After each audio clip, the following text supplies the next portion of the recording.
안녕하세요. 반갑습니다. 2019학년도 7월 고3 세계지리 학력평가 해설을 맡은 이은지입니다.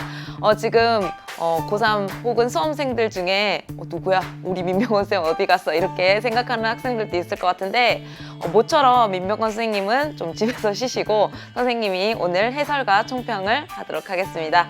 여러분들 시험은 잘 치고 오셨나요?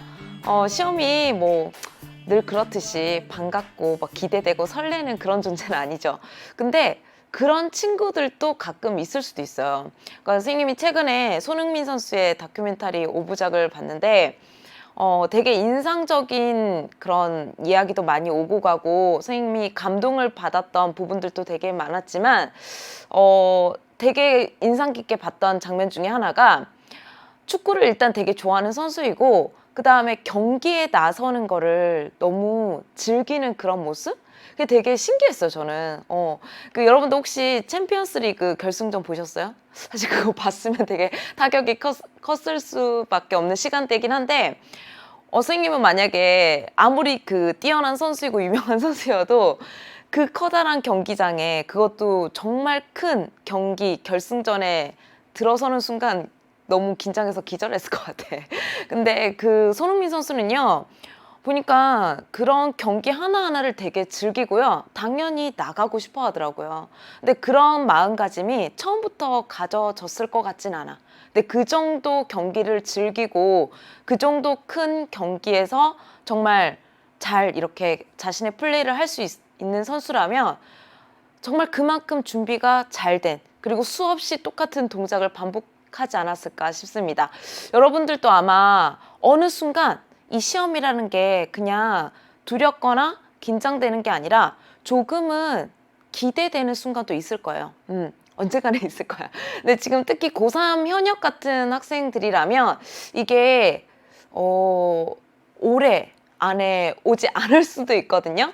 근데 여러분들이 진짜 내가 어느 정도 충분히 준비를 했다? 이 정도면 나도 진짜 수능이라는 시험을 칠 수도 있겠구나, 잘 칠 수 있겠구나라는 생각이 들 때가 있을 거예요. 선생님이 고3 때는요, 매 모의고사 때마다 일단 그 전날 잠이 안 오고 되게 두려웠던 것 같아. 왜냐면 우리가 점수를 받아들고 등급이 나오면 또 스트레스라는 게 따라오잖아. 그러니까 그 결과가 예상이 되니까 이 모의고사 시험 전날부터 시작을 해가지고 이 시험이 엄청 그냥 두려움 그 자체였거든요. 근데 이유는 되게 당연히 내 자신이 알고 있었어. 그만큼 준비를 안 하고 있었기 때문에. 여러분들도 아마 지금 이게 사탐 세계지리이지만 친구들마다 준비된 상태가 다 다를 거예요. 이 고3 때 세계지리라는 과목을 처음 배운 학생들은 나 아직 이 진도 끝까지 나가지 못했는데? 그러고 계속 지금 모의고사를 치고 있는 친구들도 있죠. 그러면 되게 내가 공부를 다 하지 못했다는 그 사실 하나만으로도 되게 불안할 수밖에 없거든요. 근데 아직까지 모의고사야. 우리 모의고사 성적으로 최저 등급 맞추고 정시 원서 쓸 거 아니잖아요. 아직까지 시간이 있고요. 우리 수능 점수로 결정되는 거기 때문에 아직까지는 충분히 연습할 시간이 있다, 준비할 시간이 있다라고 생각을 해주셨으면 좋겠고요. 이 모의고사 한 해 한 해를요, 여러분들이 충분히 활용하셔야 돼요. 그냥 점수 받고 스트레스 받고 열 받고 끝내는 게 아니라 내가 어디가 부족하고 어디를 보완해야 되지? 라는 걸 느낄 수 있는 기회로 삼아 주셨으면 좋겠습니다. 자, 그러면 오늘 7월달 학력평가는 어떻게 출제되었는지 한 판으로 여러분들 총평을 먼저 이렇게 쭉 적어봤는데, 일단 우리 지리는 크게 자연지리 파트하고 인문지리 파트로 나눠볼 수가 있잖아요. 자연지리는 기후하고 지형이야. 그쵸? 기후하고 지형은요, 어느 모의고사나 기출문제하고 비교를 해봐도 평이하게 출제가 됐어요. 기후 같은 부분도 보면 그래프 자체가 전혀 어렵지 않게 그렇게 출제가 되었고요. 자료 자체도 해석하는데 그렇게 시간이 오래 걸리지 않는 자료로 출제가 되었습니다. 지형 파트도 늘 봐왔던 그 자료였고, 그래서 여러분들 자연지리 파트에서는 충분히 연습이 되어 있었을 것 같기 때문에 여러분들이 아마 여기서는 대부분 자신감을 가지고 보지 않았을까 싶고요. 근데 이제 문제는 이제 인문지리였어요. 그러니까 인문지리는 늘 얘기하듯이 개념이 그렇게 많진 않아요. 근데 그 얼마 되지 않은 개념, 그리고 통계 자료를 가지고 끊임없는 변형 문제들이 나오죠. 그래서 그때그때마다 뭔가 새롭게 이게 와닿으면 당황하고 그리고 그거를 어렵게 느끼는 친구들이 있어요. 그러니까 인문지리는 그러니까 개념은 똑같아. 근데 여러분들 이번 7월도 마찬가지로 내가 익숙하게 봤던 그런 자료 형태가 아니라 다소 조금 이렇게 변형되어서 나온 문제들이 있었죠. 뭐 10번이나 11번이나 뭐 14번 이런 문제들. 그런 문제들에서 약간 당황했을 수는 있어요. 근데 결국은 다 수능이나 평가원 기출에서 이미 다뤘던 그런 자료였거든요. 그래서 그런 기출 문제에 대해서 충분히 훈련이 되어 있고 연습이 되어 있다면 이런 것도 아마 잘 해냈을 것 같습니다. 그래서 결국 보면 시간은 조금 오래 걸렸을 수도 있는 그런 학력평가였지만 따지고 보면 그렇게 어렵진 않았다는 거. 그래서 1등급 컷도요. 한 문제 정도 틀리는 거? 안 그러면 만점일 수도 있어요. 지금 시험을 치른 당일이기 때문에 선생님이 뭐라고 확답 드리기는 좀 어렵지만 결론적으로 딱 여러분들 채점을 하고 봤을 때는 그렇게 어려운 시험은 아니었다. 그렇다고 막 쉽다라고 이야기하기는 어렵지만 기출 문제를 충분히 다뤄봤으면 충분히 이 정도는 풀어야 된다라고 이야기할 수 있는 학력평가였습니다. 자, 그래도 그나마 어려웠을 것 같은 제일 어려웠을 것 같은 킬러 문제 한 문제를 뽑는다면 10번 문제. 근데 이거도요. 사실 2017학년도 수능 20번 문제에서 출제된 그 자료하고 내용이 동일합니다. 똑같아요. 그래서 그 문제를 한 번이라도 풀었던 학생들이라면 그 문제구나, 그 자료구나 하면서 아마 잘 풀었을 것 같아요. 그나마 10번. 그 다음에 이제 4번이 네 번째 이야기하고 싶은 게 분석이 익숙하지 않은 자료가 있었다. 이거는 기존에 봐왔던 그 A, B 관계가 정확히 이제 180도로 바뀌어가지고 이제 제시가 된 거거든요. 그러니까 내구조상 뭔가 내가 해석하는 방향성하고 좀 다르다 보니까 덜 익숙해가지고 여러분들이 다소 당황했을 수 있는 그런 문제들입니다. 근데 내용은 동일해요.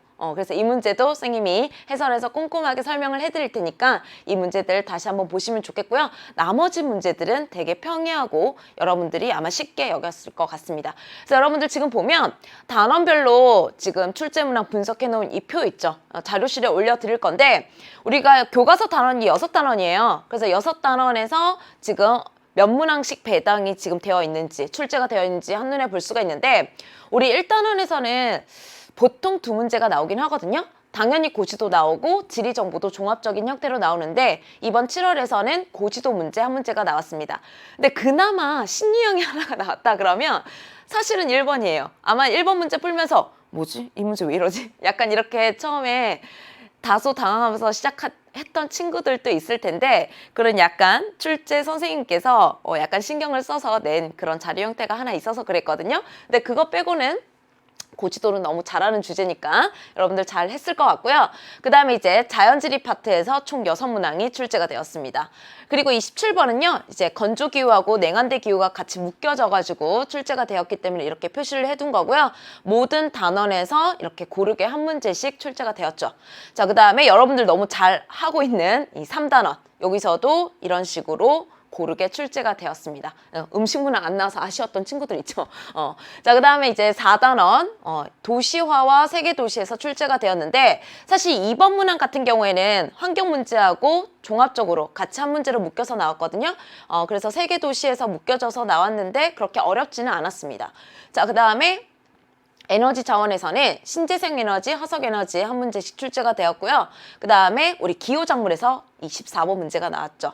식량작물하고 같이. 그 다음에 공업 파트에서는 되게 쉽게 문제가 출제되었고요. 그 다음에 16번 문제 같은 경우에는 6월 20번 문제하고 거의 동일한 내용으로 출제가 되었습니다. 그 다음에 분쟁 같은 경우에는 여러분들 너무 잘 알고 있는 포인트 내용들로 출제가 되었고요.